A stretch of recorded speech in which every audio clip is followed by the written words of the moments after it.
Hello everyone. In the previous lecture, we saw how the Enlightenment and the revolutions led to the disintegration of the dynastic rule and the growth of nation-states in Europe. We saw that all these movements challenged the divine right of the king to rule his subjects. In this lecture, we are going to see the contribution of print capitalism to the growth of nation-states. Before we proceed to understand the contribution of print capitalism to the growth of nation and nationalism, let's try to understand the idea of print capitalism. What is print capitalism? Print capitalism means the mass production and distribution of printed materials such as books, newspapers, and pamphlets with the intention of profit making. The printing press, invented by Johannes Gutenberg in the 15th century, played a crucial role in the dissemination of printed materials. This technology allowed for the mass production of books, newspapers, and pamphlets.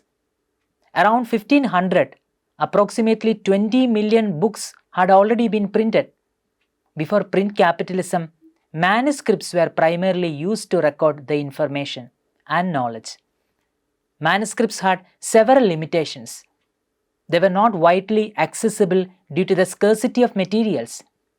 Their production was slow and labor intensive. As a result, only a few copies were made. Thus, access to manuscripts was restricted to a small elite, limiting the spread of knowledge.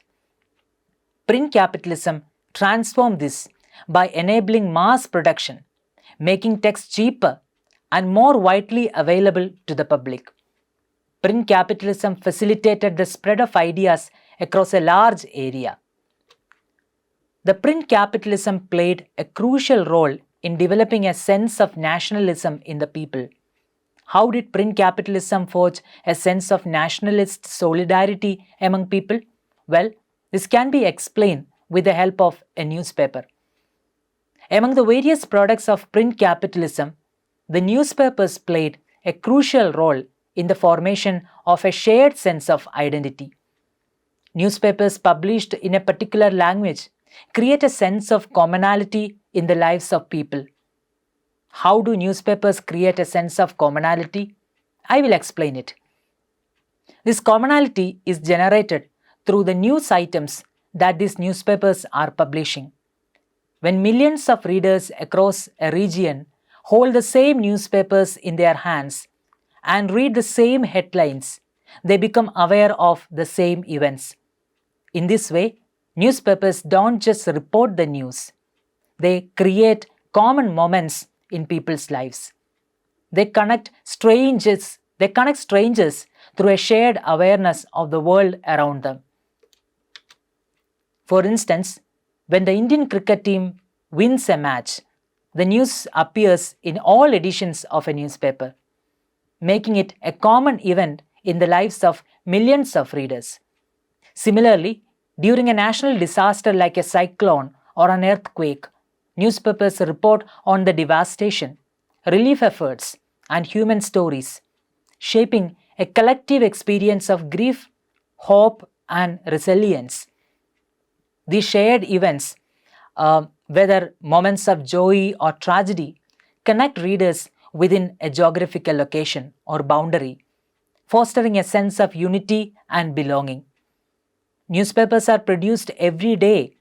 This means that daily there are numerous common events in the lives of people who have never met each other.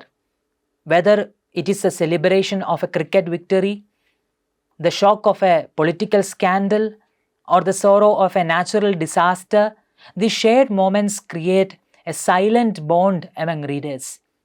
Even without direct interaction, they become part of the same collective experience, reinforcing a sense of belonging to a larger community. We should remember that the sense of a common national identity is not something that the print capitalism achieved overnight. It was a very gradual process. The most important factor that helped print capitalism form a set of daily common events in the lives of people, was the growth of vernacular languages. At first, print capitalism focused only on people who could read and understand Latin. It was a very small coterie of elite readers. This meant that the printed materials did not reach the hands of the vast majority of people. But by the 16th century, things were slowly changing. Publishers and printers decided to focus on the vast majority of people who knew only the vernacular, as books, newspapers, and pamphlets became available in languages that ordinary people could understand. Shared experiences began to take shape. Readers who had never met before found themselves reading the same news, the same stories, and the same ideas. This created a new sense of connection as people across different regions became aware of the same events, forming imagined communities. According to Anderson, 3 cultural factors are responsible for the push for making information accessible to more people in vernacular language. They include the cultural and national revolution in 1517 in the form of Reformation, the esoterization of Latin, and the gradual development of administrative vernaculars. First, let's see how Reformation led to the growth of vernacular languages. In 1517, Martin Luther opined that people should read the scripture in their homes in vernacular languages, thereby increasing the translation of the Bible in vernacular languages. From 1520 to 1540, over half of the books printed in German were translations of his works. Luther played a central role in his remarkable change. Between 1522 to 1546, a total of 430 editions of his Bible translations were published, making the emergence of a mass readership. Luther became the first widely known best-selling author, or in simple terms, the first writer who could easily sell his new books based on his name. The second factor was the change that Latin as a language underwent. The everyday medieval Latin of the Church was simpler and less ornate.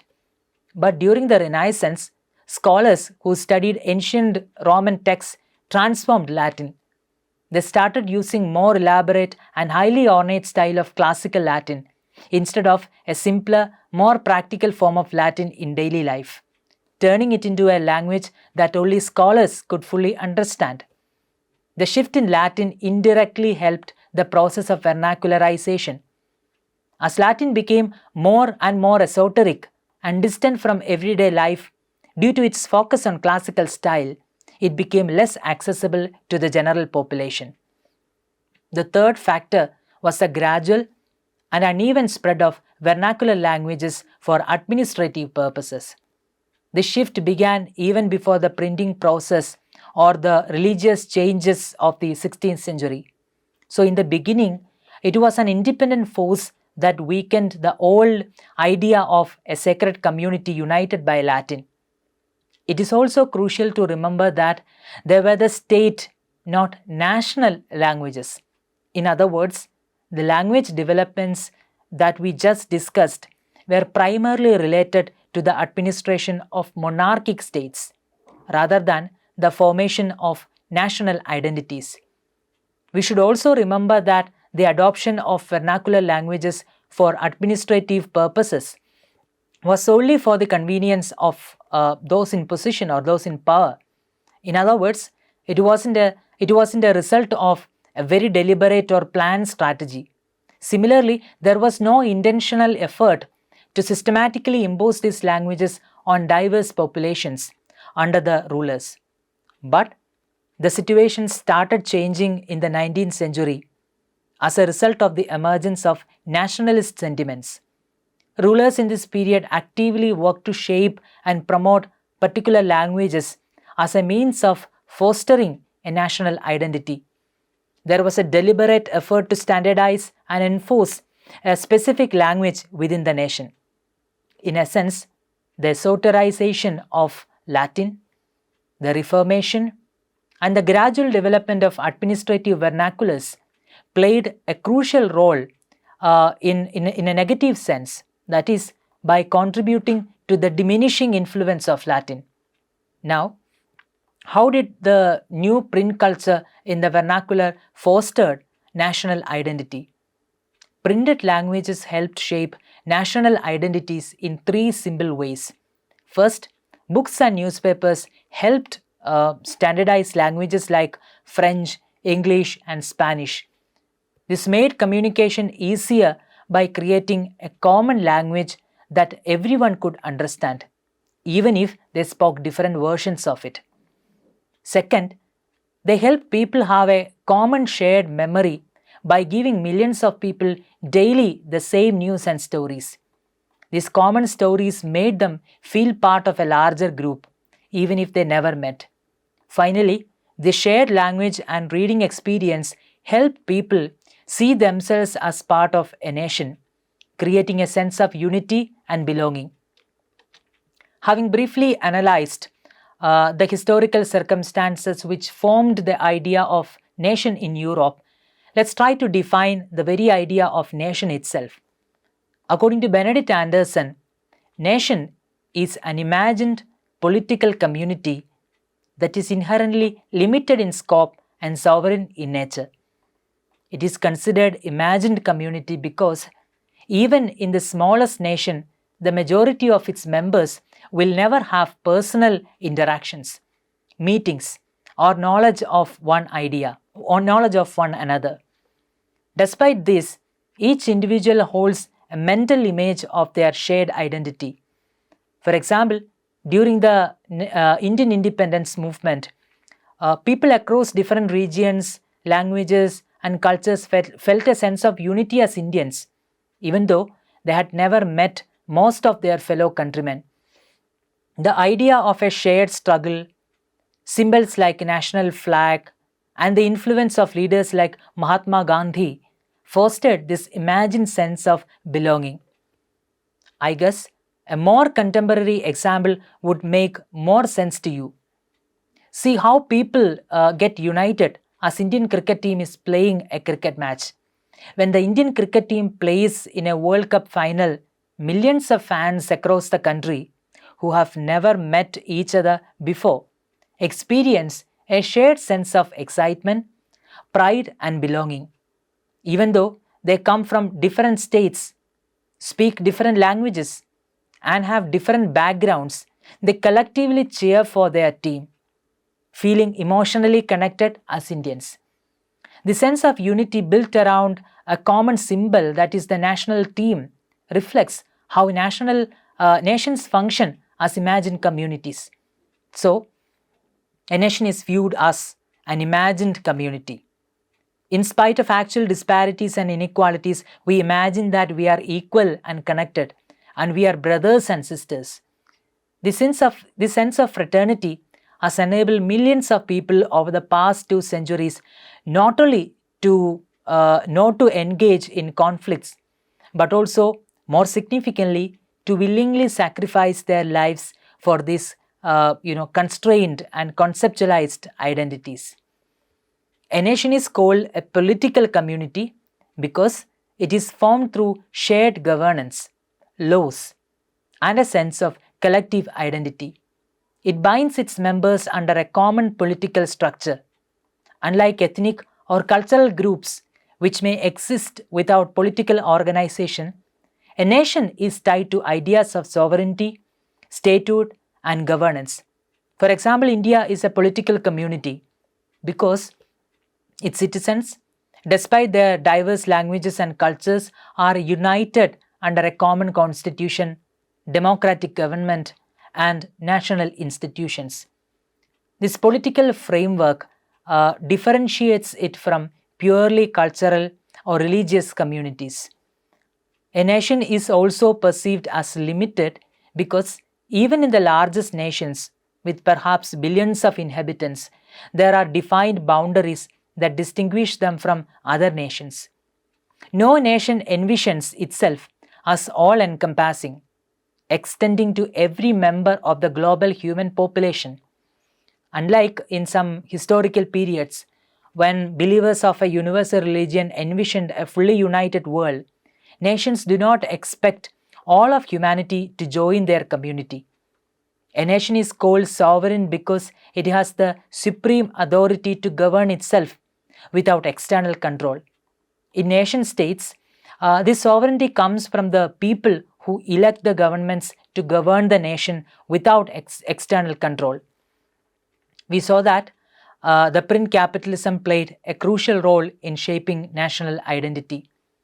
Newspapers, in particular, created a sense of simultaneity in the lives of millions of people. Readers across different regions, as they read common stories or news items, felt connected despite their meetings. This process became really effective when the publishers started publishing materials in vernacular languages, as opposed to Latin, that was a language of a chosen few. We also saw that three factors were primarily responsible for this process of vernacularization, namely the esoterization of Latin, the Reformation, and the gradual development of administrative vernaculars. Finally, in this lecture, we saw the definition of nation by Anderson. Benedict Anderson defines a nation as an imagined political community, both inherently limited and sovereign. It is imagined community because its members will never know most of their fellow citizens, yet they share a deep sense of belonging. A nation is called a political community because it is formed through shared governance and laws. A nation is limited because no matter its size, it has clear boundaries separating it from others. I hope you have understood all the major points that we discussed in this lecture. Thank you.